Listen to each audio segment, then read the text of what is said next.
Intrínseca apresenta Catábases, um audiolivro de R.F. Kuang, tradução de Marina Vargas, narrado por Ana Amélia Viana.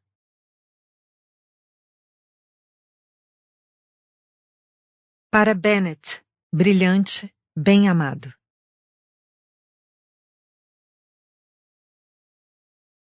Nota da autora. Alguns dos estudiosos mencionados neste texto são pessoas reais, e salvo algumas exceções, que espero que sejam óbvias, tentei representar com exatidão suas ideias. O livro Reasons and Persons, Razões e Pessoas, de Derek Parfit, foi de fato publicado em 1984, o que é conveniente para minha linha temporal. Aristóteles não usa o termo verme espacial celestial, mas é uma boa maneira de visualizar sua física. Existence is evidence of immortality. A existência é evidência da imortalidade, de Michael Huemer, é de 2019. Mas na narrativa afirmo que foi publicado na década de 1960. Isso é fantasia, assim como a maior parte deste livro.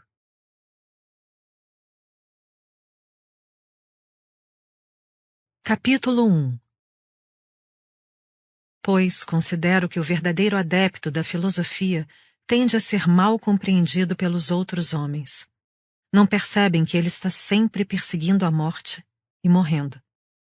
E se é assim, e ele teve o desejo da morte durante toda a vida, por quê, quando chega a sua hora, deveria lamentar aquilo que sempre perseguiu e desejou? Platão, Fédon. Cambridge, primeiro trimestre letivo, outubro.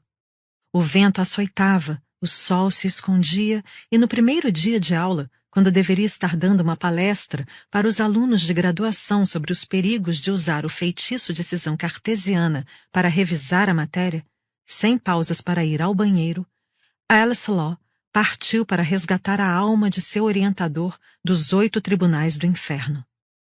Fora um acidente terrível e macabro que matara o professor Jacob Grimes, e de certa maneira a culpa havia sido dela, de modo que, por razões tanto de obrigação moral quanto de interesse próprio, pois, sem o professor Grimes, ela não tinha um presidente de banca, e sem um presidente de banca não poderia defender sua tese, se formar, nem se candidatar a uma posição acadêmica permanente na área de magia analítica, Alice achou necessário implorar pela vida dele ao rei Yama, o misericordioso, soberano do submundo.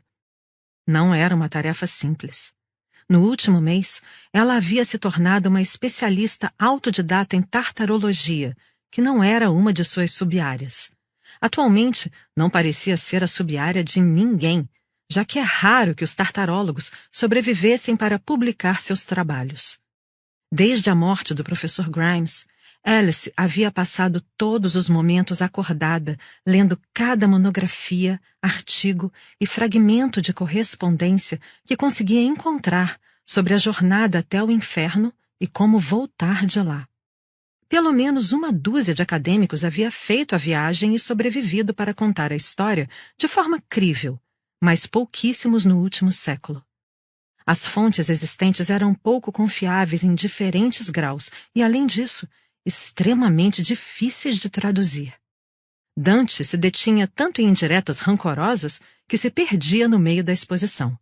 T.S. Eliot havia fornecido algumas das descrições mais recentes e detalhadas das paisagens de que se tinha conhecimento. Mas a Terra Devastada era tão autorreferencial que seu status como relato de um viajante era deveras questionado. As anotações de Orfeu, já em grego arcaico, estavam em grande parte em pedaços, assim como o restante dele. E Enéas, bem, era pura propaganda romana. Era possível que houvessem mais narrativas em idiomas menos conhecidos. Alice poderia ter passado décadas vasculhando os arquivos, mas o prazo de sua bolsa não podia esperar. A avaliação de seu progresso se aproximava no fim do período, e sem um orientador vivo, o melhor que poderia esperar era uma prorrogação da bolsa que durasse até que ela se transferisse para outro lugar e encontrasse um novo orientador. Mas Alice não queria se transferir para outra universidade. Queria um diploma de Cambridge. E não queria qualquer orientador. Queria o professor Jacob Grimes, chefe do departamento, laureado com o Prêmio Nobel e eleito 2 vezes presidente da Real Academia de Magia. Queria a carta de recomendação dourada que abria todas as portas. Queria estar no topo. Isso significava que tinha que ir ao inferno e tinha que ir naquele dia. Ela conferiu e reconferiu as inscrições que tinha feito com giz. Sempre deixava o fechamento do círculo para o final, quando tinha certeza absoluta de que entoar as palavras e assim ativar o pentagrama não a mataria. Era preciso sempre ter certeza. A magia exigia precisão. Alice encarou as linhas brancas e impecáveis até elas começarem a dançar diante de seus olhos. Concluiu que aquilo era o melhor que podia fazer. A mente humana era falível, mas a dela falhava menos que a da maioria, e agora era a única mente em que podia confiar. Segurou o giz com força. Um traço suave e o pentagrama estava terminado. Alice respirou fundo e entrou nele. Havia, é claro, um preço. Ninguém saía ileso de uma viagem ao inferno, mas ela havia decidido desde o início que ia pagar esse preço, pois parecia algo muito trivial no amplo panorama da situação. Só esperava que não doesse. O que você está fazendo? Alice conhecia aquela voz. Sabia antes mesmo de se virar quem ia encontrar na porta. Peter Murdoch, paletó desabotoado, camisa para fora da calça, papéis saindo da pasta ameaçando voar com o vento. Alice sempre sentira inveja do fato de Peter, que todos os dias parecia mal ter se arrastado para fora da cama, ainda assim ter conseguido se tornar o queridinho do departamento. Embora isso não fosse surpresa. A academia respeitava a disciplina, recompensava o empenho, mas, acima de tudo, adorava os gênios que não precisavam se esforçar. Peter Murdoch, com seu cabelo de ninho de passarinho e movimentos desengonçados como os de um espantalho equilibrado em uma bicicleta cambaleante, parecia nunca ter se esforçado para nada na vida. Ele simplesmente tinha nascido brilhante. Todo aquele conhecimento derramado pelos deuses em seu cérebro sem desperdiçar uma gota.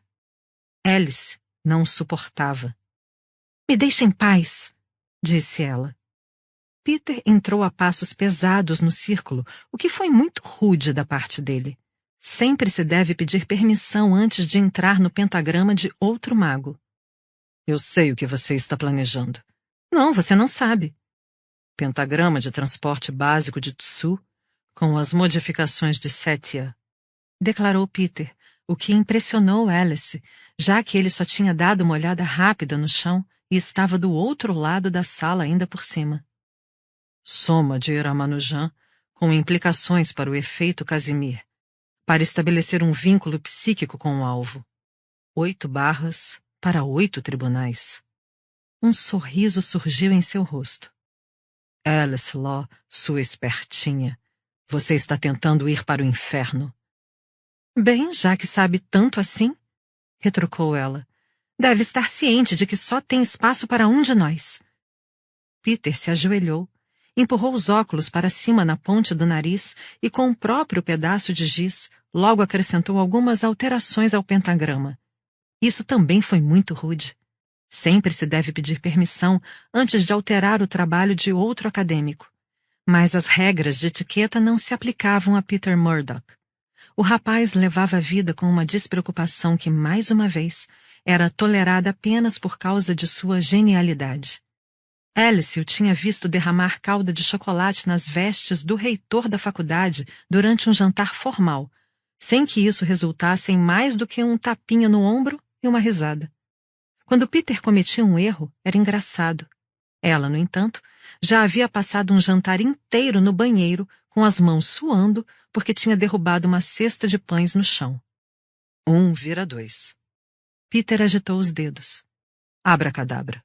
Agora tem espaço.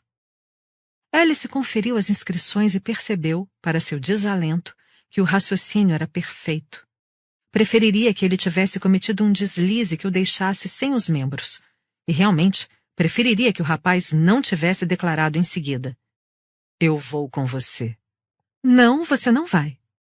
De todas as pessoas do Departamento de Magia Analítica de Cambridge, Peter Murdoch era a última com quem gostaria de passar um tempo no submundo.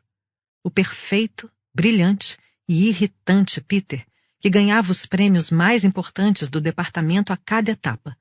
Melhor artigo do primeiro ano, melhor artigo do segundo ano, medalhas do reitor em lógica e matemática, que eram, verdade seja dita, as piores matérias de Alice, mas até chegar a Cambridge, ela não estava acostumada a perder.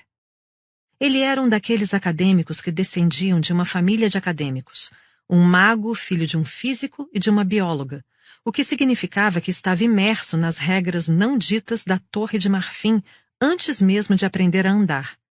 Já tinha todas as coisas boas do mundo. Não precisava da carta do professor Grimes para conseguir um emprego. O pior de tudo era o fato de Peter ser tão incorrigivelmente gentil. Sempre andando por aí com aquele sorriso tranquilo, sempre se oferecendo para ajudar os colegas a solucionar os impasses em suas pesquisas, sempre perguntando a todos no seminário como tinha sido o fim de semana, quando sabia muito bem que haviam chorado o tempo inteiro por causa de provas que ele teria resolvido de olhos fechados. Peter nunca se gabava nem era condescendente, era apenas, genuinamente, melhor do que todo mundo, e isso fazia com que todos se sentissem ainda piores. Não, Alice queria resolver aquele problema sozinha. Não queria Peter Murdoch tagarelando às suas costas o tempo todo, criticando seus pentagramas porque só estava tentando ajudar. E caso voltasse com a alma do professor Grimes sã e salva, havia algo em especial que não queria: dividir o crédito com Peter. "O inferno é solitário", comentou ele. "Você vai querer companhia." "O inferno são os outros, pelo que ouvi dizer." "Muito engraçado. Vamos lá, você vai precisar de ajuda para carregar suprimentos, pelo menos." Alice tinha colocado na bolsa um frasco perpétuo novinho em folha, uma garrafa de água encantada que durava semanas, e pão lembas, barras nutritivas secas e com gosto de papelão rançoso, populares entre os estudantes de pós-graduação porque podiam ser comidas em segundos e mantinham a pessoa saciada por horas. Não havia nada de encantado no pão lembas, era apenas proteína extraída de toneladas de amendoim e uma quantidade absurda de açúcar. Pegara também lanternas, iodo, fósforos, corda, ataduras e um cobertor térmico em caso de hipotermia. Um pacote novinho de Gisbarkles e todos os mapas confiáveis do inferno que conseguiu encontrar na biblioteca da universidade, reproduzidos até os mínimos detalhes em um fichário plastificado. Infelizmente, cada um apresentava uma topografia diferente. Alice imaginou que em algum momento se veria em um lugar alto e escolheria um mapa quando chegasse. Um canivete e 2 facas de caça afiadas, e um livro de Proust, para o caso de ficar entediada à noite. Na verdade, nunca tinha tentado ler nenhuma obra do autor, mas Cambridge a havia transformado no tipo de pessoa que queria ter lido Proust, e ela achou que o inferno seria um bom lugar para começar. "Já tenho tudo de que preciso." "Ainda vai precisar de ajuda para se orientar nos tribunais", insistiu Peter. "O inferno é muito complicado do ponto de vista metafísico, sabia? Anscombe afirma que só as constantes reorientações espaciais..." Alice revirou os olhos. "Por favor, não insinue que não sou inteligente o bastante para ir até lá." "Está levando um exemplar do Clary?" "Claro." Alice não esqueceria o guia de Clary, não se esqueceria de nada. "Conferiu todas as 12 versões autorizadas da Jornada de Orfeu?" "É claro que sim. Orfeu é o ponto de partida mais óbvio." "Sabe como atravessar o Let?" "Por favor, Murdoch." "Sabe como domar o Cérbero?" Alice hesitou. Sabia que esse era um obstáculo possível. Tinha visto a ameaça de Cérbero representada mencionada em uma carta de Dante para Bernardo Canaccio, mas não tinha identificado referências à criatura em nenhum outro material que encontrara. E o único livro que poderia conter uma pista, Dante e o Inferno Literal, de Van Dyck, havia desaparecido das prateleiras. Na verdade, vários livros dos quais precisava vinham desaparecendo da biblioteca nos últimos meses, muitas vezes emprestados a alguém justamente na manhã em que ia procurá-los na biblioteca. Todas as traduções da Eneida, toda a bibliografia medieval sobre Lázaro. Era como se um poltergeist estivesse assombrando as estantes, antecipando cada passo de seu projeto. Então Alice se deu conta. Você... Estava pesquisando a mesma coisa, completou Peter. Estamos muito avançados no doutorado, Alice. Ninguém mais poderia orientar nossas teses. Ninguém é mais inteligente o bastante. E ainda tem muita coisa que o professor não nos ensinou. Temos que trazer o Grimes de volta. E 2 mentes são melhores do que uma nesse caso. Alice teve que rir. Aquele tempo todo, cada espaço vazio nas prateleiras, cada peça faltando no quebra-cabeça, tinha sido Peter. Então me diz como domar o Cérbero. Boa tentativa, Ló. Peter deu um soco de leve no ombro dela. Vamos. Você sabe que nós sempre nos saímos melhor juntos. Isso, pensou Alice, era mesmo uma tentativa de bajulá-la. Ele não estava falando sério. Alice sabia que não estava falando sério porque não era verdade. Não era verdade havia mais de 1 ano, e isso tinha sido escolha apenas de Peter. Alice se lembrava muito bem. Então, como ele podia agir de maneira tão amigável, jogar aquelas palavras de forma tão casual, como se ainda fossem calouros rindo no laboratório, como se o tempo não tivesse passado? Mas esse era o modus operandi de Peter. Era assim com todo mundo, todo caloroso e simpático, mas no momento em que você tentava se aproximar, o chão firme dava lugar ao vazio. 2 opções ruins, então. Conhecimento imperfeito ou Peter. Alice supunha que poderia exigir os livros relevantes. Peter era irritante, mas não se negava a dividir recursos. E descobrir tudo por conta própria. Mas o prazo da bolsa estava correndo e certas partes de um corpo estavam apodrecendo em um porão. Simplesmente não havia tempo. Tudo bem, concordou. Espero que tenha trazido o próprio giz. 2 pacotes novos de Shorpley. Respondeu ele alegremente. Sim, ela sabia que aquela era sua marca favorita. Evidência de mau caratismo. Pelo menos não teria que compartilhar os dela. Alice colocou a mochila junto aos pés, verificando se nenhuma das alças estava para fora do pentagrama. Então, só falta a invocação. Você está pronto? Espera um pouco. Pediu Peter. Você sabe o preço, não sabe? É claro que ela sabia. Era por isso que os estudiosos raramente iam ao inferno. Não que chegar lá fosse muito difícil. Bastava descobrir todas as provas certas e dominá-las. O problema era que uma viagem até o submundo quase nunca valia o preço a ser pago. Metade do tempo de vida que me resta, respondeu ela. Entrar no inferno significava atravessar fronteiras entre mundos, e isso exigia um tipo de energia orgânica que o giz sozinho não podia conter. 30 anos, mais ou menos, perdidos. Eu sei. No entanto, não tinha hesitado diante da escolha. Preferiria se formar, produzir pesquisas brilhantes e morrer em plena glória? Ou viver até o fim de sua expectativa de vida natural, de cabelos grisalhos e babando, relegada à irrelevância consumida pelo arrependimento? Aquiles não havia escolhido morrer em batalha? Ela havia conhecido professores eméritos em recepções de departamentos, aquelas pobres figuras afásicas, e não achava a velhice uma perspectiva atraente. Sabia que essa escolha deixaria qualquer não acadêmico horrorizado, mas ninguém de fora seria capaz de entender.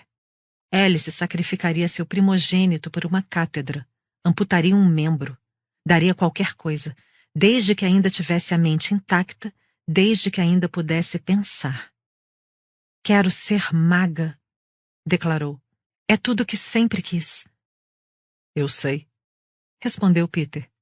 Eu também. E eu preciso fazer isso. Tenho que fazer isso. Fez-se um silêncio tenso. Alice pensou em perguntar, mas sabia que Peter não lhe contaria. Quando se tratava de assuntos pessoais, ele era uma muralha de pedra. Era impressionante vê-lo desaparecer com tanta facilidade por trás de um sorriso plácido. Está decidido, então. Peter pigarreou. Então, eu fico com o latim e você com o grego e o chinês. Ele olhou para um segmento próximo ao dedo do pé direito. Por que isso não está em sânscrito? Ainda não me sinto confortável com o idioma, explicou Alice irritada. Isso era típico de Peter, condescendente, mesmo quando parecia estar apenas tentando sanar uma dúvida. Em vez do sânscrito, coloquei todas as referências aos sutras budistas em chinês clássico. Oh, murmurou Peter. Bem, deve funcionar, se você tiver certeza. Ela revirou os olhos. No 3, quando eu disser já. Beleza. Alice fez a contagem regressiva. Já! E os dois começaram o cântico. A terrível e trágica morte de Jacob Grimes havia sido tanto previsível quanto evitável. Além disso, o que a maioria das pessoas não sabia era que tinha sido culpa de Alice. O exercício daquele dia não era mais arriscado nem radical do que os milhares de experimentos de rotina que o professor havia conduzido naquele laboratório por décadas. Estava apenas repassando alguns princípios básicos da teoria dos conjuntos citados em um novo artigo que seria publicado na Arcana, a principal revista da área de pesquisa deles. Era tudo absolutamente rotineiro e não mais perigoso do que andar de bicicleta, desde que verificassem 2 vezes os pentagramas, coisa de nível de graduação. O professor Grimes não verificava 2 vezes os pentagramas. Fazia tempo que havia chegado a um estágio da carreira em que deixava esse tipo de trabalho braçal para os alunos de pós-graduação. Os dias dele eram dedicados a reflexões complexas e profundas. Enxergava de cima das montanhas e das nuvens para discernir a verdade e, em seguida, descia para fazer pronunciamentos como Moisés descendo o Monte Sinai, deixando que seus subordinados se encarregassem dos detalhes. Não fazia mais as próprias contas nem as próprias traduções. E não se rebaixava a ajoelhar para traçar linhas de giz, estreitando os olhos, forçando as costas. Outras pessoas poderiam achar imprudente, até mesmo uma tolice, que um mago deixasse a própria vida nas mãos de alunos de pós-graduação mal pagos e sobrecarregados. Mas, por um lado, os orientandos do professor Grimes eram os melhores do mundo. Por outro, até mesmo alunos de instituições americanas de nível inferior conseguiam identificar os erros mais perigosos em um pentagrama. E ali era Cambridge. Depois de tantos anos de prática, esses descuidos saltavam aos olhos de qualquer acadêmico competente feito alertas gigantes. Falhas nos círculos externos, palavras com erros ortográficos, falsas equivalências, parênteses deixados abertos. Qualquer pessoa em pleno juízo teria percebido. Mas Alice não estava em pleno juízo naquele dia. Claro que era mal paga e estava sobrecarregada. Mas essa condição era comum entre os alunos de pós-graduação e ninguém se importava muito com isso. Só que Alice também não dormia direito havia 3 meses. Tinha ingerido tanta cafeína que o mundo tremeluzia e o giz tremia em sua mão. Tinha a sensação, como acontecia com frequência, de que seu corpo não dispunha de limites definidos em relação ao mundo material, que se parasse de se manter íntegra como sujeito, se dissolveria feito um cubo de açúcar no chá. Não estava em condições de trabalhar, e isso já se prolongava fazia um bom tempo. O que Alice mais precisava era de longas férias e depois, talvez uma internação em alguma instituição remota perto do mar. Mas faltar ao laboratório não era uma opção.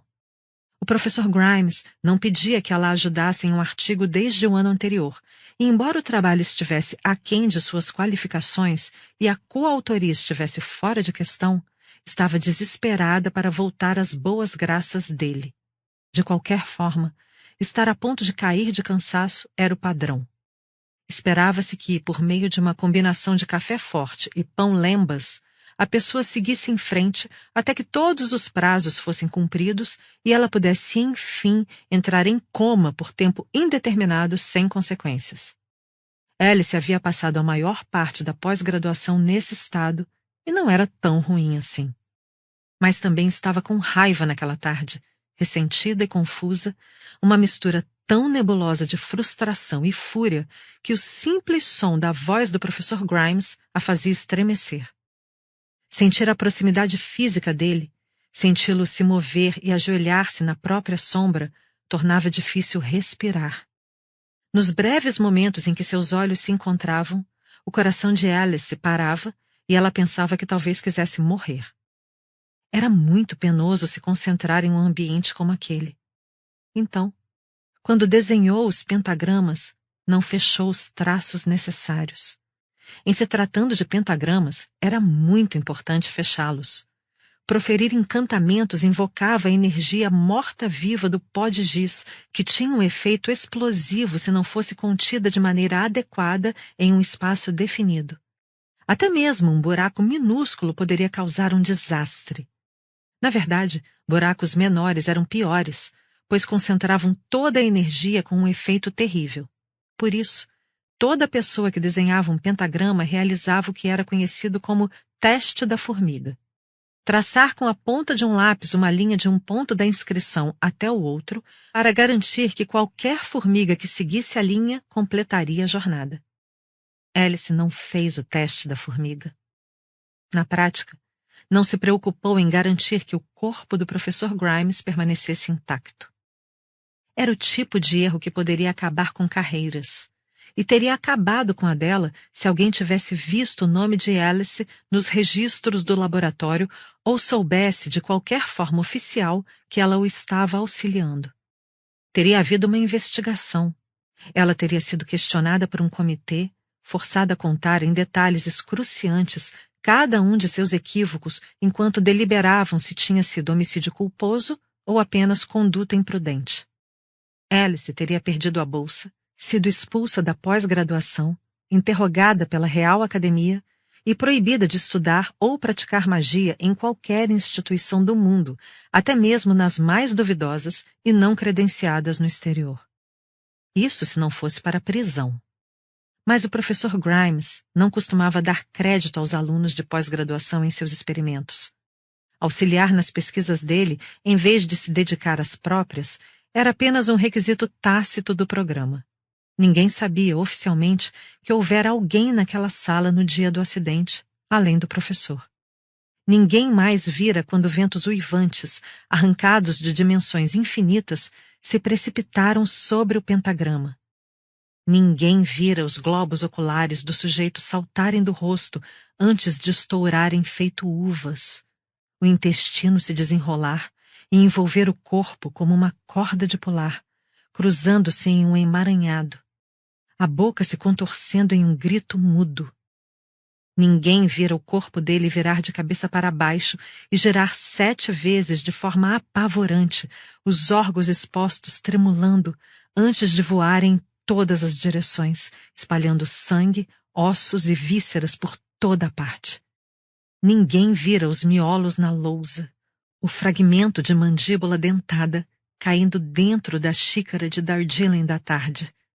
E ninguém vira Alice se despir no chuveiro do laboratório, se esfregar até ficar limpa, jogar as roupas no incinerador e sair correndo pela porta dos fundos, vestida com roupas da bolsa de pernoite que sempre deixava na sala.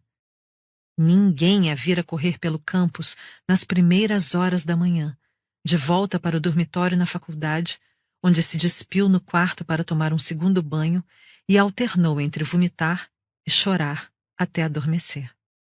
Para todos os efeitos, a primeira notícia da morte do professor Grimes foi o grito do zelador na manhã seguinte.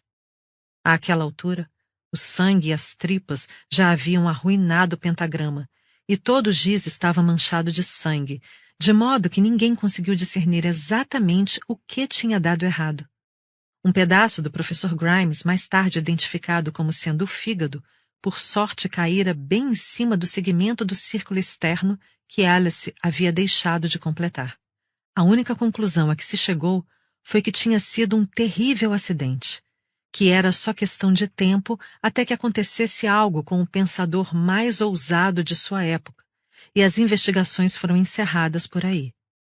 De alguma forma, o serviço de limpeza da universidade conseguiu recolher restos mortais suficientes para encher um balde, que depois foram transferidos para um caixão. A faculdade realizou uma cerimônia fúnebre. O departamento decretou luto por uma semana, durante a qual todos os alunos e professores foram obrigados a participar de oficinas sobre segurança, ministradas por colegas vindos de Oxford, que a cada comentário sarcástico deixavam claro que eles nunca teriam sido tão tolos a ponto de deixar que um pesquisador explodisse a si mesmo em um laboratório. A placa com o nome do professor Grimes foi removida da porta de seu escritório. Suas aulas de pós-graduação foram transferidas para um pobre pós-doutorando que entendia menos do assunto do que os próprios alunos. Os jornais locais publicaram matérias sobre a grande perda que a morte dele representava, para Cambridge, para a disciplina, para o mundo. E então, o verão chegou ao fim e todos seguiram em frente, exceto Alice. Ela poderia muito bem ter ficado de boca fechada e continuado com o trabalho. A universidade a teria apoiado até o fim dos estudos. O Departamento de Magia Analítica de Cambridge tinha muito orgulho da alta taxa de conclusão de curso, e os professores teriam arrastado Alice até a linha de chegada, de um jeito ou de outro, mesmo que isso significasse emprestá-la por vários anos aos rivais de Oxford. Mas o professor Grimes era o mago analítico mais influente da Inglaterra e talvez do mundo. Metade dos chefes de departamento da área eram seus amigos íntimos, e a outra metade tinha tanto medo dele que faria qualquer coisa que mandasse. Todos os orientandos anteriores haviam conseguido cargos catedráticos em programas de elite, os que se formaram, pelo menos. Uma carta de recomendação do professor praticamente garantia qualquer vaga a que seus alunos se candidatassem. Bons empregos eram cada vez mais raros na academia.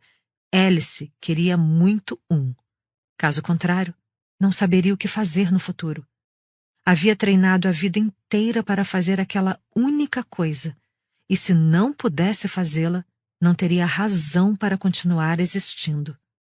Então, na manhã seguinte à morte de Grimes, depois que o corpo foi descoberto e a poeira baixou, pareceu a coisa mais natural do mundo começar a pesquisar maneiras de ir ao inferno.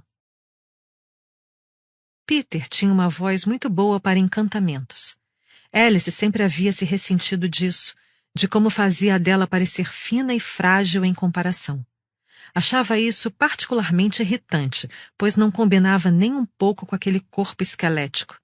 Parecia injusto que um som tão bonito e poderoso saísse daquela garganta de ganso, coberta de barba por fazer.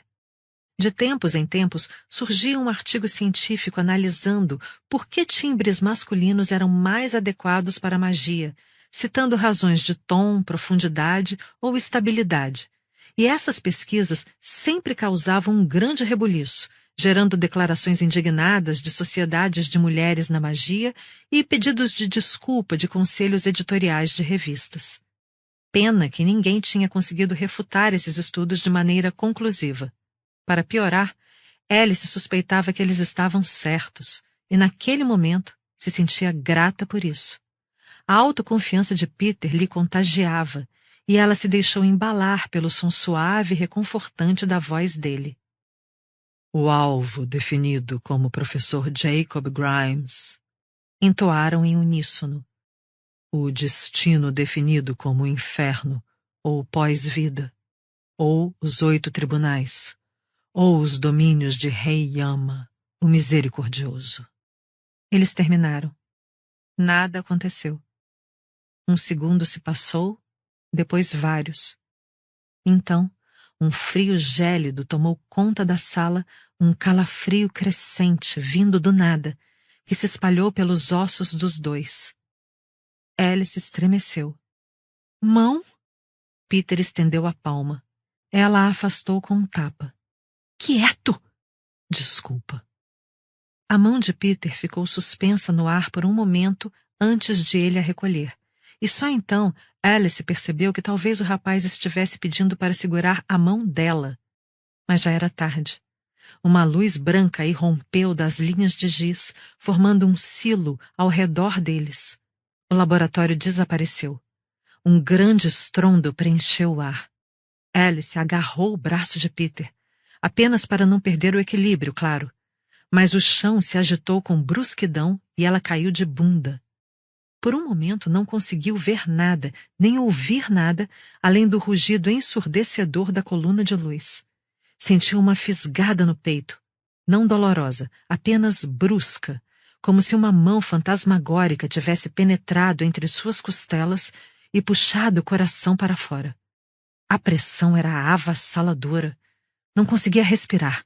Encolheu-se, torcendo desesperadamente para não ter caído para fora do pentagrama. O estrondo aumentou e a luz se intensificou até um branco ofuscante, queimando através de suas pálpebras. Visões do apocalipse explodiram em sua mente, oceanos de sangue sob línguas de fogo, planetas desmoronando em buracos negros, e por um breve e aterrorizante momento, Alice se perdeu na erupção, esquecendo-se de quem era. Ela recorreu aos catecismos. Meu nome é Alice Law. Sou aluna de pós-graduação em Cambridge. Estudo magia analítica. A luz se dissipou. O barulho cessou. Piscando, Alice virou as mãos diante dos olhos. Sentia-se bem. A pele estava coberta por uma fina camada de pó, de modo que parecia tingida de cinzas, mas bastava espaná-lo para que se desprendesse. Ela levou a mão ao peito. O coração estava no lugar. Os membros estavam intactos. As vísceras ainda estavam amontoadas, ordenadas dentro dela. Se o preço fora pago, não conseguia sentir. Tudo o que sentia era uma euforia selvagem e ardente. Tinha funcionado. Ela tinha conseguido, tinha dado certo. Giz, poeira, horas de pesquisa, e então um mundo deu lugar a outro. Ela havia feito aquilo. Um milagre. Peter se levantou, tossindo, afastou uma mecha de cabelo coberta de cinzas dos olhos. Então, aqui é o inferno. Alice olhou em volta, maravilhada. Ao redor deles, campos cinzentos se estendiam até onde a vista alcançava, planícies intermináveis sob um céu vermelho escuro. Um sol, o sol deles, uma sombra, um gêmeo? Pendia baixo e pesado, a luz tão opaca que chegava a incomodar. Alice respirou fundo, tinha levado uma máscara de pano caso o ar fosse fétido. Na Eneida de Virgílio, os gregos chamavam o inferno de Aornos, o lugar sem pássaros, pois nada conseguia atravessar seu hálito putrefato. Mas o ar não cheirava a nada além de poeira e a temperatura era quase fria. Ela esperava mais gritos angustiados, enxofre e fogo, mas talvez os teólogos americanos tivessem exagerado. Em termos meteorológicos, o inferno não parecia muito pior do que uma primavera inglesa. Alice colocou a mochila nas costas. Uma massa escura e indistinta surgia ao longe, e lá, ela supunha, ficavam os campos de asfódelos. — Você está bem? Perguntou Peter. Nunca estive melhor. Alice saiu do pentagrama. Vamos?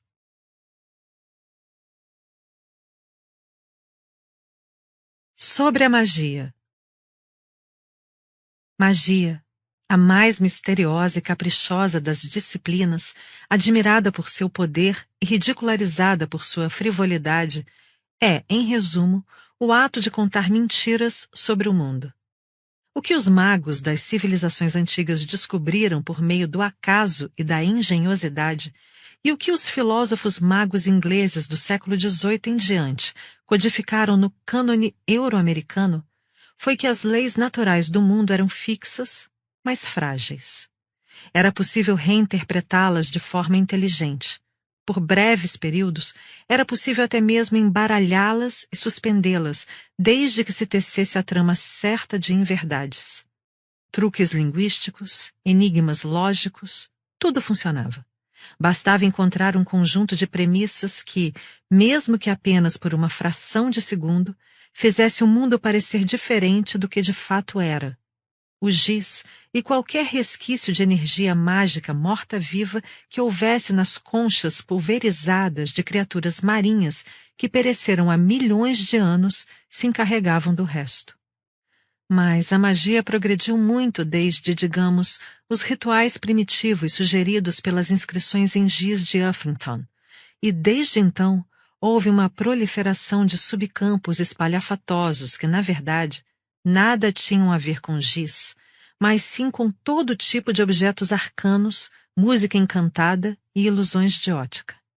Agora era possível estudar a arqueologia da magia, a história da magia, a música da magia e assim por diante. Nos Estados Unidos, ilusões de ótica e espetáculos extravagantes estavam na moda. Na Europa, falava-se de magia pós-moderna e pós-estruturalista, que pareciam envolver muitos feitiços que faziam o oposto do que seus criadores queriam, e feitiços que não faziam absolutamente nada, o que todos insistiam ser muito profundo. Mas a melhor magia ainda era toda feita em Cambridge, e a boa e tradicional universidade se dedicava à essência da arte. Magia analítica. Giz, superfície, paradoxo. O paradoxo, o elemento crucial. A palavra advém de duas raízes gregas. Para, que significa contra, e doxa, que significa crença. A proeza da magia é desafiar, perturbar ou, no mínimo, desestabilizar a crença. A magia tem sucesso ao causar confusão e dúvida. A magia provoca a física e a faz chorar. Consideremos, por exemplo, o paradoxo de Soritz. Imagine um monte de areia. Muito simples. Remover um grão não faz com que ele deixe de ser um monte. Nem remover 2. Você poderia ficar diante dele com uma pinça por horas, mas não diminuiria seu tamanho. E se remover 1000 grãos? 1 milhão? Exatamente quantos grãos de areia é preciso remover para que um monte deixe de ser um monte? Se você se sentar de pernas cruzadas com uma pinça, retirando os grãos de areia um por um, qual é o instante exato em que terá conseguido desfazê-lo? Ninguém sabe dizer. Mas se a diferença entre um monte e um monte menos 1 é mínima, como se consegue transformar um monte em um não monte? Ora, você sabe muito bem o que é um monte. Reconhece quando vê um. É como pornografia. E você sabe que se remover grandes porções de areia, chegará um momento em que poderá definitivamente afirmar que não é mais um monte. Mas por um breve momento, quando o paradoxo lhe é apresentado com essas mesmas palavras, você não sabe. Por um segundo, você acredita que é verdade, que é impossível de fato transformar um monte em um não monte. Na verdade, você deve estar tão exausto de ouvir a palavra monte que o próprio conceito deixa de fazer sentido. Confusão, dúvida.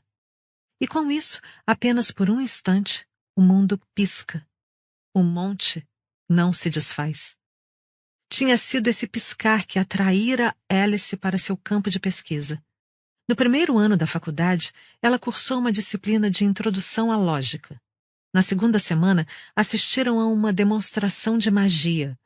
Um pós-doutorando visitante ficou diante do auditório e desenhou um círculo de giz ao redor de um pequeno monte de areia em uma mesa.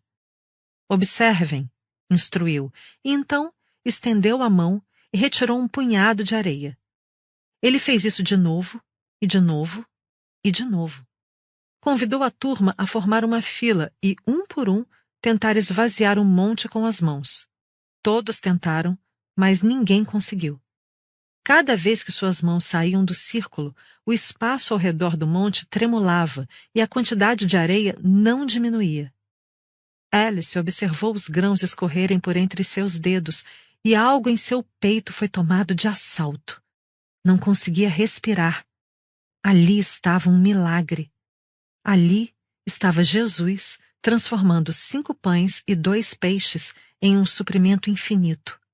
Todos os campos que havia considerado para sua graduação, matemática, física, medicina, história, desmoronaram de repente, pareceram irrelevantes. Por que alguém estudaria verdades estáticas quando a verdade tinha acabado de sair de cena? Ela sentiu isso na época. Sentia isso todas as vezes. A reverência que a fazia perder o fôlego, o deslumbramento de uma criança no circo ao ver um coelho desaparecer. Durante todos os seus anos de estudo, essa sensação nunca passou. Você achava que o mundo era de um jeito, e então ele não era mais. 1 podia se tornar 0. 1 podia se tornar 2. Um piscar de olhos e a verdade deixava de ser verdade. Se o mundo podia ser fluido uma vez, quantas vezes mais você poderia fazê-lo dançar a seu bel prazer? Todos os outros viviam em um mundo engessado. Simplesmente aceitavam as regras que lhes eram dadas. Estavam interessados apenas em articular os próprios limites. Moviam-se como se tivessem sido esculpidos em pedra. Mas os magos viviam no ar, dançando em uma escada precária de ideias, e isso era uma fonte de delírio sem fim. Saber que no instante em que o mundo começasse a parecer entediante, bastava estalar os dedos e você estaria em queda livre de novo. Bastava contar uma mentira e acreditar, apesar de todas as evidências do contrário, que as regras podiam ser quebradas. Você sustentava uma conclusão na mente e acreditava, por pura força de vontade, que todo o resto estava errado. Tinha que enxergar o mundo como ele não era. À medida que avançava nos estudos, Alice foi se tornando muito boa nisso. Todos os magos habilidosos eram bons nisso. O sucesso nesse campo exigia uma capacidade feroz e obstinada de auto-engano. Alice podia virar o mundo de ponta cabeça e construir tábuas de crenças a partir do nada. Acreditava que quantidades finitas nunca se esgotariam, que o tempo podia se desdobrar em si mesmo e que qualquer dano podia ser reparado. Acreditava que a academia era uma meritocracia e que o trabalho árduo era sua própria recompensa. Acreditava que a mesquinhez do departamento não podia afetá-la, desde que mantivesse a cabeça baixa e não reclamasse. Acreditava que, quando os professores eram ríspidos, quando a menosprezavam e a maltratavam, era porque se importavam. E acreditava, apesar das crescentes evidências do contrário, que estava bem, que tudo estava bem, que não precisava de ajuda, que podia simplesmente engolir o choro e seguir em frente. Acreditava nessas coisas com todas as suas forças, com o mesmo delírio necessário para impedir que um monte de areia se desfizesse. Não tinha escolha. Era uma preparação essencial para tudo o que viria depois.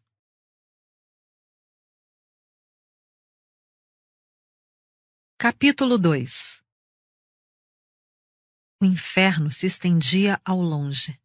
Alice e Peter caminhavam lado a lado sobre uma areia tão fina e sedosa que seus passos mal se faziam presentes. Na verdade, a areia parecia apagá-los à medida que avançavam.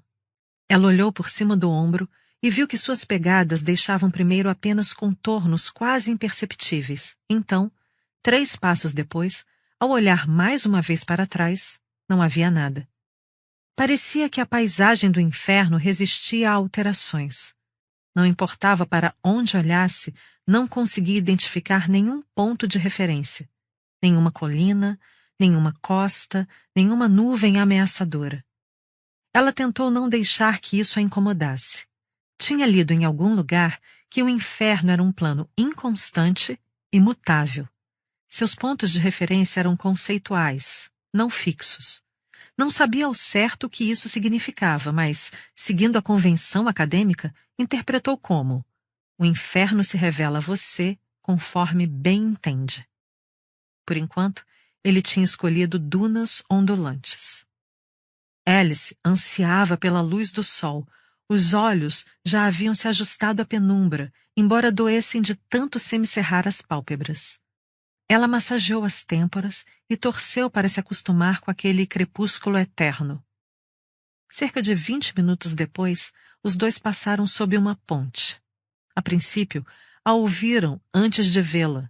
Conversas acima deles, vozes que Alice quase reconhecia. Olhou para cima e viu no céu uma imagem espelhada de Cambridge. O campus de cabeça para baixo, trêmulo e e translúcido, como se estivesse sendo projetado por meio de uma conexão a cabo cheia de interferências. Viu o Parque Jesus Green, a Sydney Street e as pequenas vielas sinuosas entre a St. John's e a Trinity. Viu estudantes de pós-graduação em suas bicicletas desviando de carros. Viu pequenos grupos de preto se movendo rapidamente de um prédio para o outro. Alunos de graduação, criaturinhas adoráveis, com as vestes pretas ainda novas e vincadas, esvoaçando ao redor dos calcanhares. Então, aquele era o pavilhão de observação. Já tinha lido sobre o lugar. Primeiro na Cartilha sobre o Inferno Unitário, de Penhaligon, e depois corroborado pela maioria das fontes chinesas antigas. Aquela era a ponte que todas as almas cruzavam antes de passarem de fato para o submundo. O ponto liminar entre o mundo dos vivos e o dos mortos, onde cada lado mal podia vislumbrar o outro. Uma ideia passou pela mente de Alice. Ela estreitou os olhos. Sim, se projetasse os pensamentos, poderia dar um zoom naquela imagem espelhada de Cambridge e ver o laboratório de pós-graduação 7, onde ainda estava o pentagrama que ela e Peter haviam traçado, agora com as inscrições borradas e, em parte, apagadas pelos ventos soprados das fronteiras entre os mundos. Viu 2 colegas, Belinda e Michele, parados com respeito à porta, dando uma espiada lá dentro e tentando aos poucos juntar as peças do que tinha acabado de acontecer. Alice não havia apagado os rastros. Não, muito pelo contrário, deixara um bilhete em seu escritório anunciando que tinha ido buscar a alma do professor Grimes no inferno, que ninguém deveria ir atrás dela, pois o perigo era imenso, e que se em 14 dias não tivesse voltado, poderiam transferir sua sala para um dos alunos do primeiro ano. Havia deixado a porta do laboratório destrancada.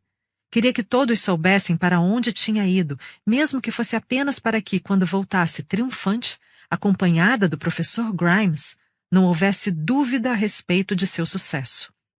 Naquele momento, Belinda e Michele estavam ajoelhados do lado de fora do pentagrama, curvando-se para ler as inscrições. Alice queria poder ouvir o que estavam dizendo. Belinda mantinha a mão pressionando a boca, enquanto Michele gesticulava de maneira muito agitada, ou apenas de um modo muito italiano. Com ele, Alice nunca conseguia distinguir a diferença. De repente, Belinda parou. Ela estava bem em cima da inscrição que designava o destino como um inferno, e esticou o pescoço para ler. Alice estendeu a mão o mais alto que pôde. A ponte estava muito perto, um teto baixo que ela quase conseguia tocar se esticasse o braço e ficasse na ponta dos pés. Será que conseguiria atravessá-la? Queria tentar. Buh! Belinda estremeceu e levou a mão ao pescoço. Alice ficou encantada. Ela se perguntou sobre os limites das travessuras fantasmagóricas, se, caso quisesse, poderia simplesmente assombrar os corredores de Cambridge para sempre. Os estudiosos concordavam que a maioria das assombrações registradas ocorria por meio do pavilhão de observação. Era o único lugar de onde os mortos podiam fazer suas vozes serem ouvidas, de onde podiam exercer alguma influência sobre os vivos. Mas era uma assombração dupla. Os fantasmas permaneciam no pavilhão de observação porque ficavam fascinados demais com cenas da antiga vida, porque, por sua vez, estavam hipnotizados e obcecados pelos rituais dos vivos. Queriam saber o que todos estavam fazendo, queriam saber se ainda eram lembrados. Todas as histórias de fantasmas estavam erradas. As assombrações quase nunca eram maliciosas. Os mortos só queriam se sentir incluídos. Belinda tropeçou nos braços de Michele. Alice deu uma risadinha. Que rosa inglesa Belinda era, sempre tão frágil e delicada. Tudo era sempre demais para ela. Michele a envolveu, murmurando algo em seu ouvido. Alice imaginou as palavras. Está tudo bem. Eles não morreram. Eles não vão morrer. Mas Belinda continuava balançando a cabeça. Não, parecia dizer. Não, os 2 estão mortos. Os 2 se foram. Arrependida? Peter estava ao lado dela, o pescoço inclinado para cima.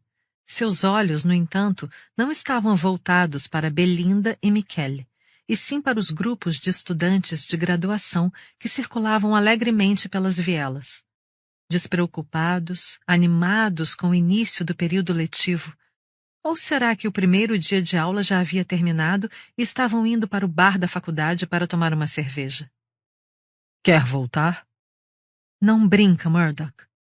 Não havia maneira simples de sair do inferno. Ambos sabiam disso. Entrar era fácil. Sair era difícil. Quem dera pudessem apenas pular de volta no pentagrama, entoar os feitiços ao contrário e voltar exatamente para o lugar onde haviam começado. Mas se isso fosse possível, os vivos poderiam visitar os mortos o tempo todo. Não. Para ascender do inferno, era necessário o consentimento de Rei Yama, também conhecido como Thanatos, Anubis, Hades, a escuridão de muitos nomes, o soberano do submundo. Muitas vezes ele o concedia. Não gostava de ter vivos em seu reino. Eles perturbavam os mortos, desestabilizavam o equilíbrio. Ficava mais do que satisfeito em mandá-los de volta para o lugar de onde tinham vindo. Pelo menos era o que todas as histórias prometiam. Orfeu havia retornado, para o bem ou para o mal. Dante ascendera sem nenhuma dificuldade. Em todos os relatos, os viajantes que iam ao inferno raramente pereciam lá. Era no mundo dos vivos que encontravam seu fim trágico. De qualquer forma, resolveriam o problema de voltar ao mundo dos vivos quando chegasse a hora. Por enquanto, o desafio era descobrir quão fundo teriam que adentrar o mundo dos mortos. Uma hora depois, o terreno começou a se inclinar para cima. Estavam subindo algo, embora não tivesse ficado claro de imediato o quê.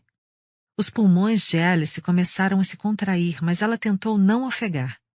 Peter caminhava ao lado, sem demonstrar o menor sinal de fadiga, e Alice era orgulhosa demais para admitir que estava cansada.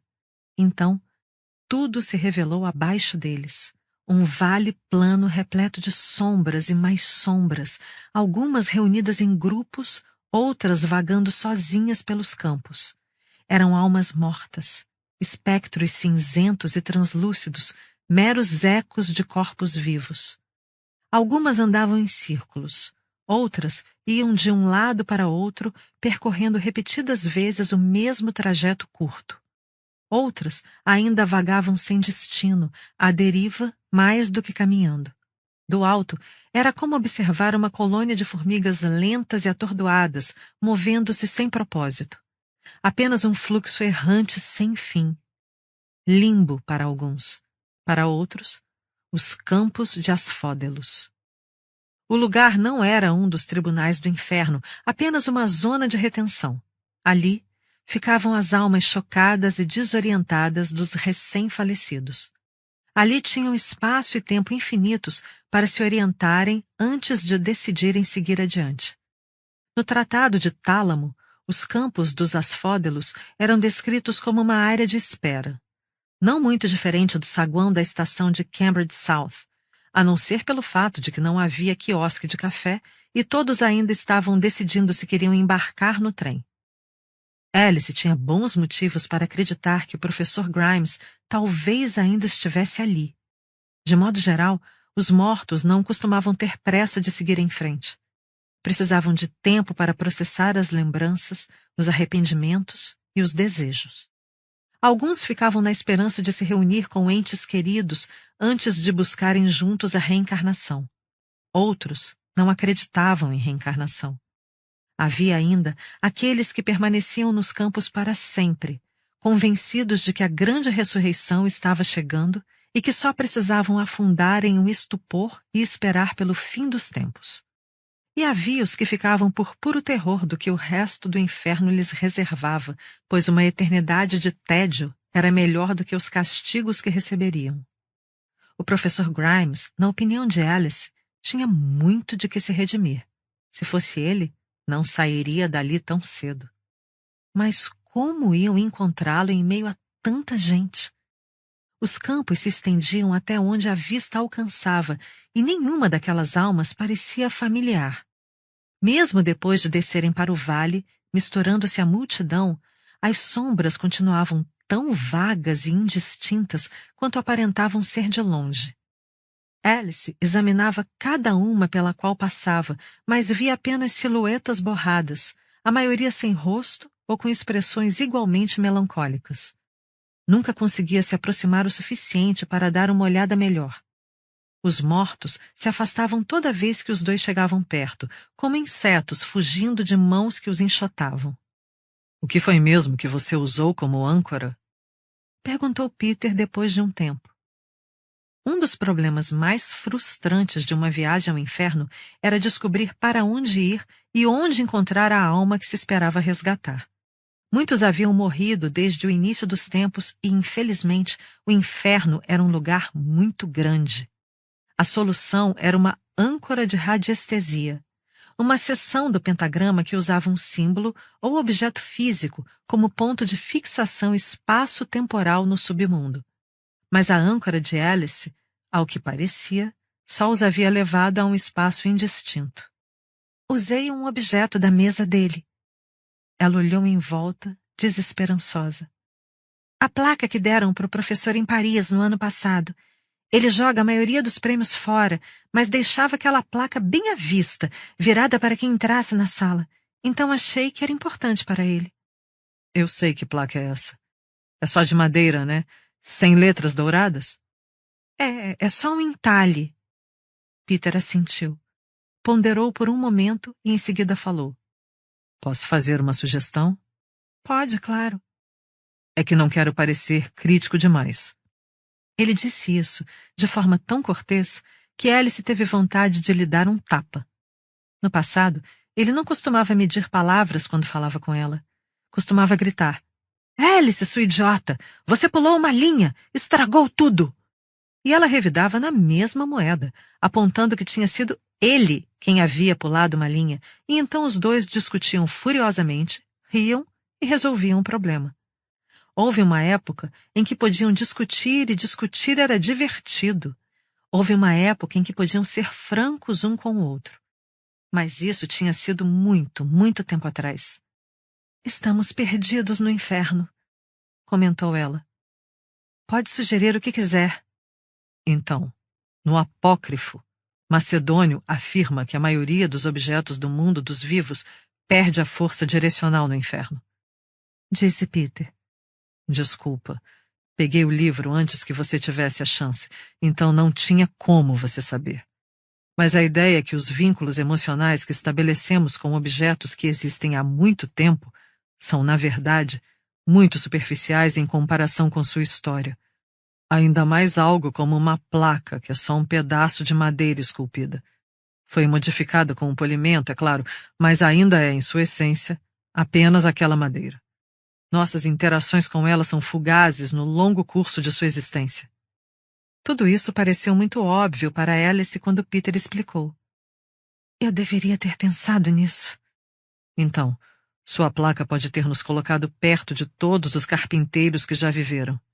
"Entendi." "Ou de qualquer entusiasta de trilhas." "Certo." "Ou até mesmo de pessoas que simplesmente gostavam de árvores." "Aonde você quer chegar, Murdoch?" "Na verdade, é um dilema muito interessante," respondeu Peter. "A forma como o inferno se organiza em termos espaciais. Vamos supor que Macedônio esteja certo e que a paisagem do inferno se reconfigure para formar uma imagem espelhada do mundo dos vivos. O que acontece quando esses planos se sobrepõem? Quando almas de diferentes tempos e espaços interagem? Que inferno elas experimentam?" "Eu me pergunto se..." Alice o interrompeu. Aquele era um comportamento típico de Murdoch. Se o deixasse continuar, ele divagaria até esquecer o motivo pelo qual tinha começado a falar. Peter sempre se interessava mais pelo problema do que pela resposta. Isso fazia dele um grande estudioso, mas também um parceiro de trabalho exaustivo. "Macedônio oferece uma solução?" É.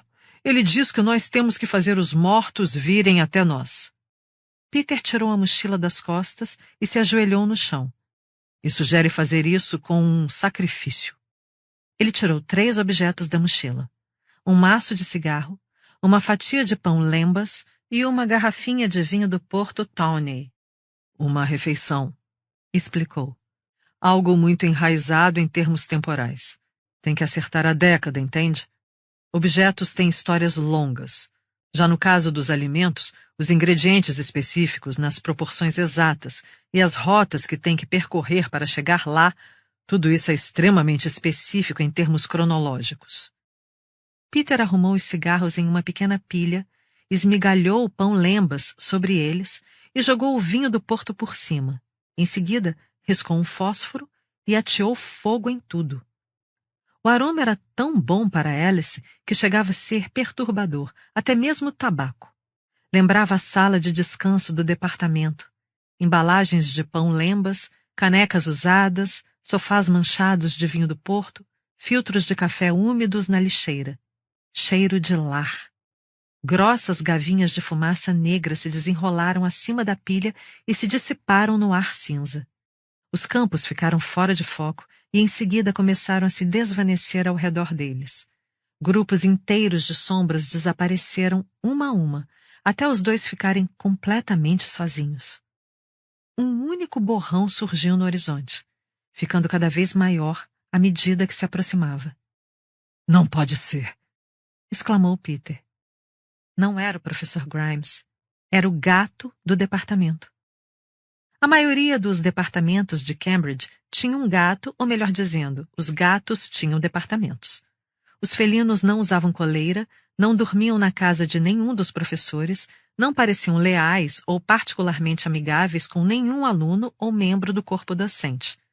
Tudo o que se sabia era que, um dia, um deles aparecia miando de fome e, como ninguém resistia a oferecer comida e água, o bichano ia ficando por lá, cada vez mais mimado, até que em algum momento a história era modificada e o gato, na verdade, sempre havia feito parte da instituição. O gato do departamento de magia analítica era um animal esguio de olhos verdes e pelo cinza escuro, com uma magnífica cauda que parecia um espanador. O nome dele era Arquimedes, e até onde Alice sabia, não havia sombra de dúvida de que estava vivo. Tinha visto o bichano naquela manhã, tentando pateticamente acertar borboletas no jardim da frente. Ela se ajoelhou. Arquimedes não gostava muito de ser acariciado. Preferia que mantivessem contato visual ao falar com ele. Algo relacionado a respeito. — O que está fazendo aqui?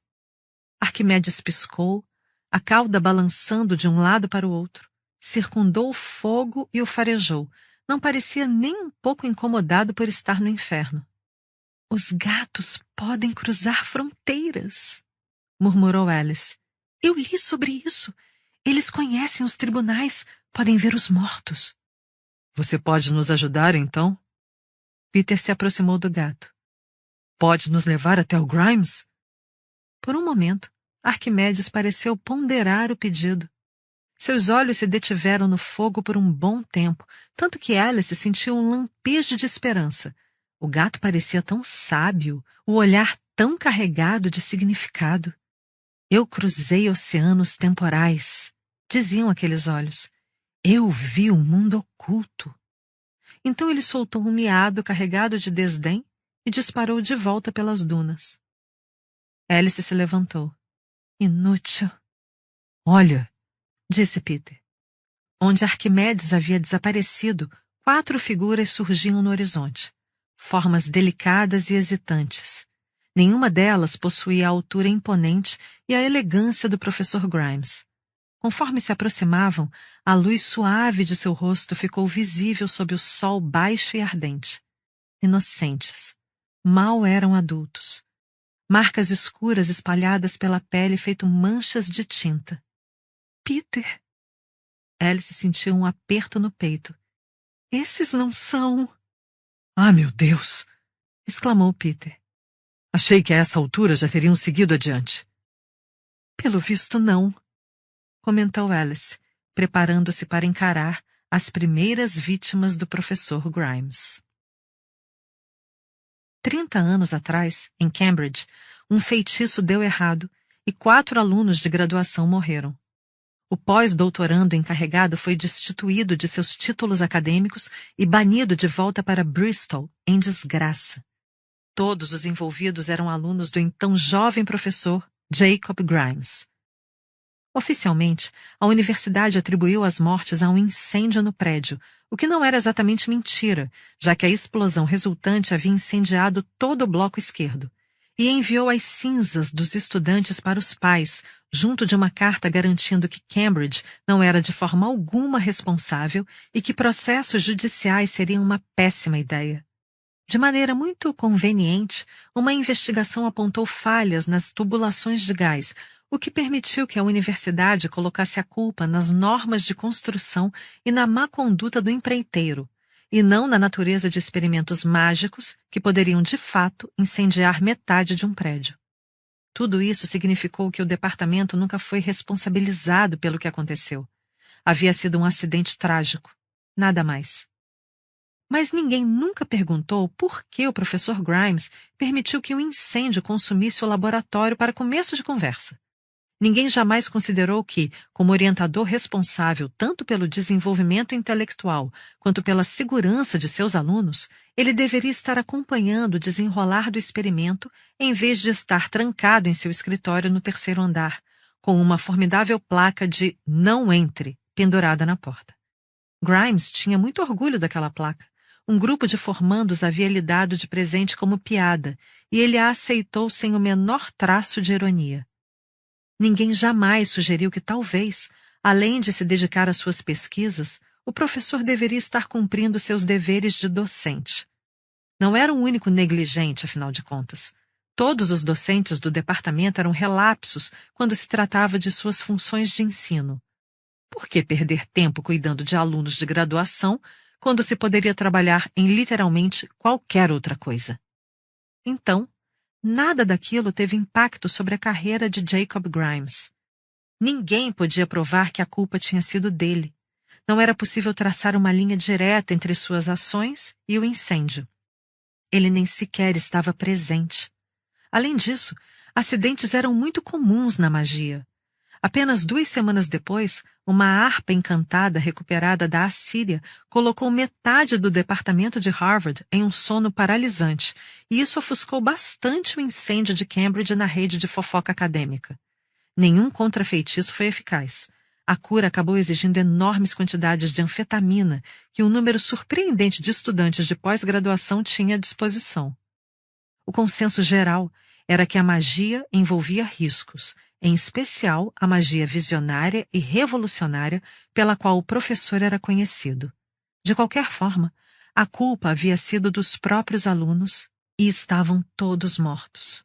Isso já era punição suficiente. À medida que as sombras se aproximavam, Alice se deu conta, horrorizada, que a aparência delas era a mesma do estado do corpo no momento da morte. Uma delas parecia quase intacta, tinha apenas alguns arranhões no rosto e nos braços. Uma das alunas havia morrido por inalação de fumaça, segundo o relatório. As chamas nunca tocaram. Ela havia se arrastado até um canto e se escondido sob uma lona à prova de fogo, e, de acordo com os bombeiros, foi por isso que só a encontraram quase 1 hora depois que o incêndio foi controlado. Talvez tivesse permanecido viva por muito tempo. Ninguém sabia ao certo. E ninguém quis se aprofundar nessa questão. Os pais realizaram um velório de caixão aberto em Ely e convidaram todo o departamento. Isso foi antes da época de Alice, mas ela tinha quase certeza de que o professor Grimes não havia comparecido. Os outros tinham ficado desfigurados por causa das queimaduras. Alice sentiu o estômago embrulhar só de olhar para eles. Uma coisa era ler as teorias sobre os mortos. Testemunhá-las era outra bem diferente. Membros carbonizados, rostos petrificados, mandíbulas descarnadas, dentes expostos em sorrisos rígidos. Somente os olhos não apresentavam cicatrizes. Olhos fixos, suplicantes, melancólicos, curiosos. Será que passariam a eternidade assim? Ou só tinham escolhido se apresentar daquela forma por enquanto? A literatura sobre sombras e corporeidade era escassa e inconclusiva. Alguns estudiosos acreditavam que elas eram preservadas involuntariamente como estavam no momento da morte. Outros argumentavam que tinham a capacidade de se manifestar como quisessem. De qualquer forma, Alice achou indelicado perguntar. "Olá", disse ela com cautela. "Nós somos de Cambridge." As sombras se aproximaram, parecendo bastante entusiasmadas. Alice não conseguia decifrar a expressão dos três carbonizados, já que nunca paravam de sorrir, mas a expressão da garota quase intacta era receptiva, radiante. "Estamos procurando por uma alma que faleceu não faz muito tempo", acrescentou Peter. "O professor Jacob Grimes." A garota quase intacta ofegou, e o som se espalhou pelas sombras feito vento sobre as rochas. "O professor Grimes!" "O professor Grimes está aqui?" "Grimes!" Então, as sombras podiam falar. Suas vozes eram um eco umas das outras, uma frase repetida 4 vezes em timbres ligeiramente diferentes. Alice não sabia dizer se as sombras não eram capazes de falar de outra maneira ou se, depois de décadas juntas, enfrentando a eternidade, suas personalidades haviam se misturado e se fundido de tal forma que não se reconheciam mais como distintas umas das outras. Elas começaram uma conversa animada, comunicando-se entre si por meio de cliques e assobios ininteligíveis. As únicas coisas que Alice conseguiu entender foram Grimes, não é possível, e Virgem Maria. "Vocês têm alguma ideia de onde ele possa estar?" interrompeu Peter. "Ele ainda deve ser uma sombra", comentou uma garota de tranças. "Sim, uma sombra, a menos que..." "A menos que o quê? Mas não teríamos como saber. Não falariam com a gente." "Importante demais", resmungou um garoto de óculos. "Teria simplesmente nos ignorado. Ignorado, sem falar nada." "Ele passou por aqui", confirmou a garota quase intacta. "Tão rápido que pensei que fosse um sonho. Mas agora que vocês mencionaram, eu vi mesmo. Acenei. O Grimes disse olá." Os outros 3 flutuavam para cima e para baixo agitados. "Você viu Grimes? Ele disse olá. Por que não nos contou?" "Ai, meu Deus!" A sombra quase intacta brilhou por um momento. Por um instante, sua forma assumiu um aspecto mais sólido e nítido, e Alice vislumbrou um lampejo de vermelho em seu cabelo. "Tem ideia de como é irritante passar a eternidade com vocês? Era uma lembrança só minha, uma coisa que aconteceu comigo, e eu não queria compartilhar." As outras sombras pareceram ofendidas. Alice podia ver a forma da irritação delas, finas espirais de miasma cinzento pairando em torno de seus ombros. "Poderia ter nos contado. Poderia. Não faz sentido guardar segredos. Há uma eternidade para segredos." "Esperem!" interveio Alice, desesperada, antes que as sombras se perdessem no próprio falatório. "Quando foi isso?" "Não sabemos", respondeu o garoto de óculos. "Aqui não existe tempo." Isso era comprovadamente falso do ponto de vista metafísico, mas Alice preferiu não tocar no assunto. "O que o professor falou?" "Ele queria direções", respondeu a garota quase intacta. "Não aguentava mais os campos. Não via a hora de sair daqui." "E para onde nós iríamos?" perguntou Peter. "Se também quiséssemos sair daqui." Os estudantes de graduação apontaram. Alice e Peter se viraram, e lá estava uma linha branca ao longe. Um muro ou um prédio.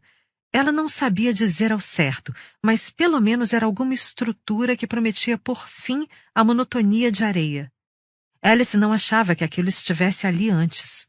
Estreitou os olhos e viu que, àquela distância, lembrava um enxame de formigas em torno de um formigueiro.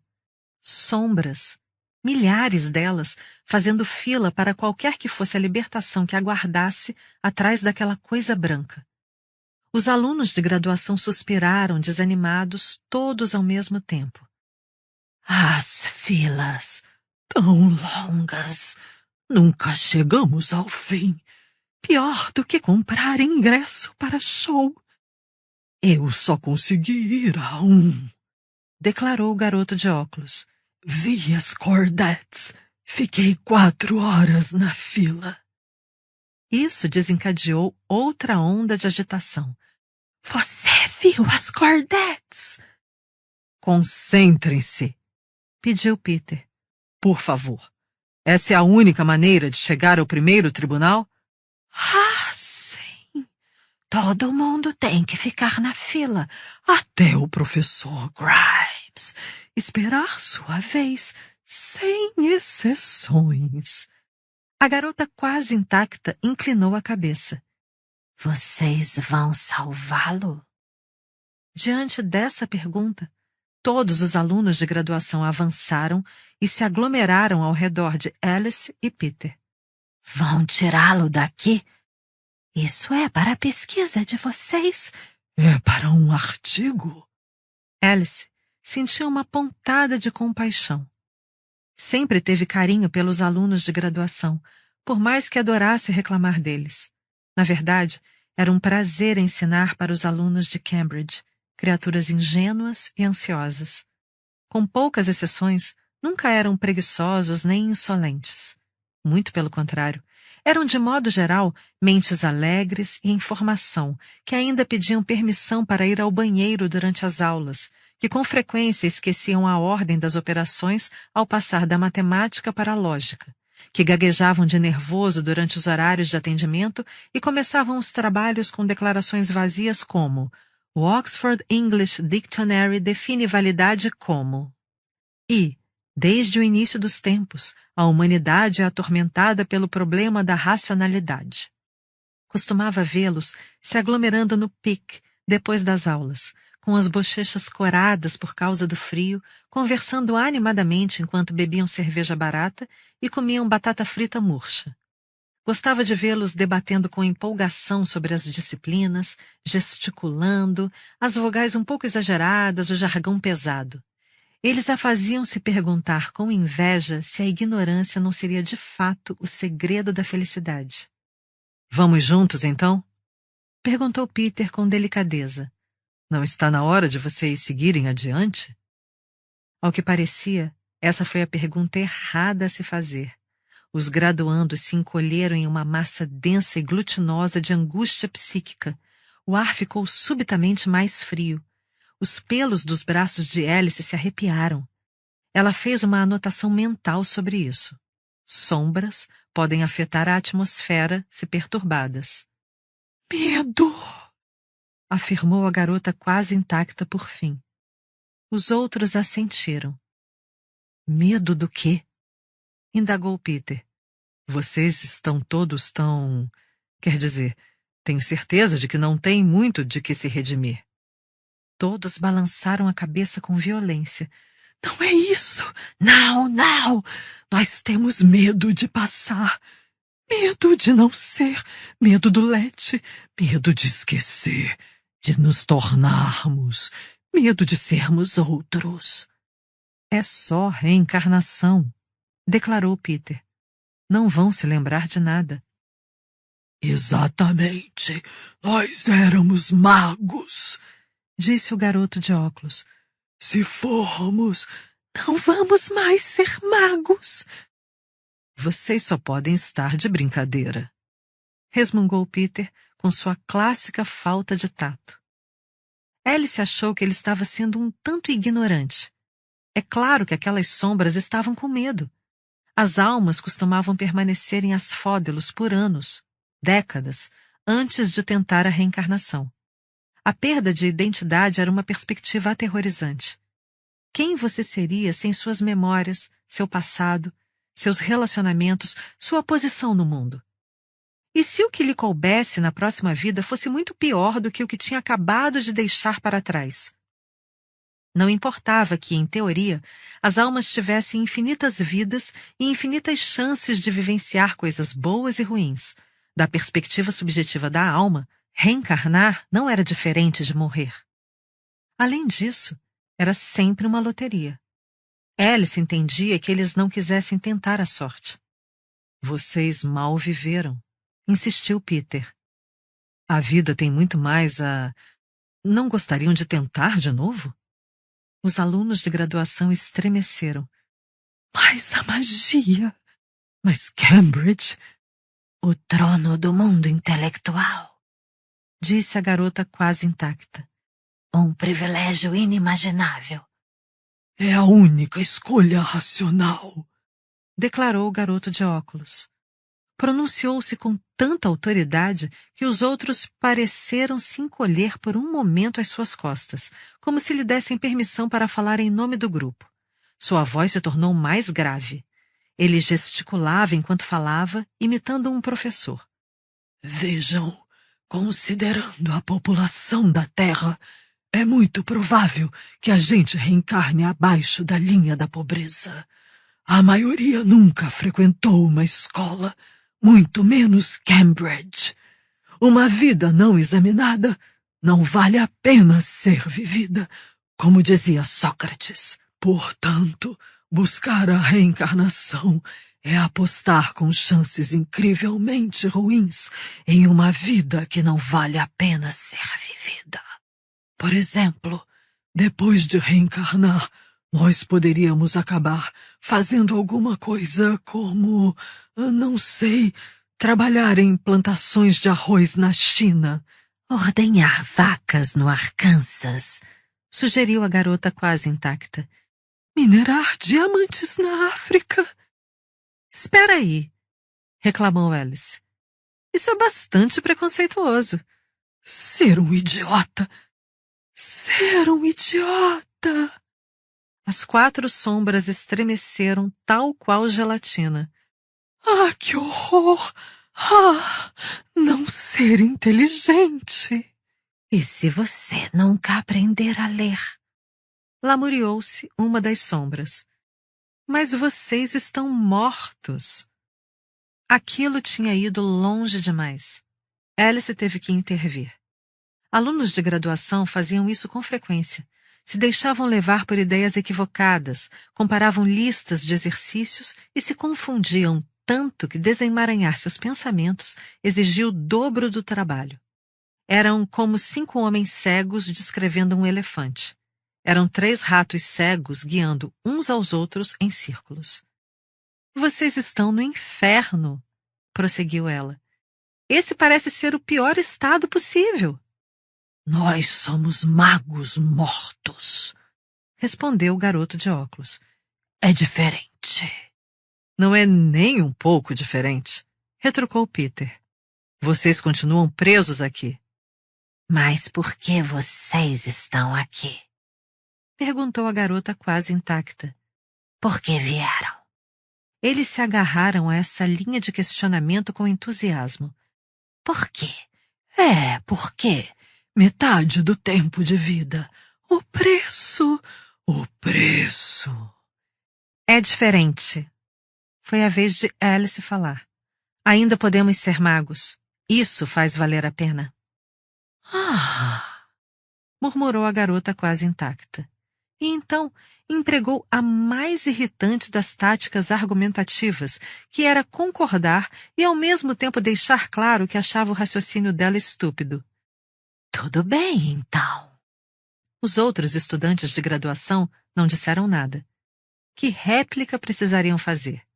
Limitaram-se a observar Alice com expressões idênticas de reprovação silenciosa, até que suas formas começaram a se desvanecer, até que as queimaduras se tornaram lampejos, até que desapareceram no ar. Caramba! Exclamou Peter. Acho que acabaram de mandar a gente a merda. Ah, deixa pra lá, resmungou Alice. Sentiu uma pontada de irritação, um desconforto latente, e não quis mais pensar naqueles graduandos. O inferno estava cheio de pequenas tragédias. Não fazia sentido se preocuparem com aquela. Eles têm a eternidade para resolver isso.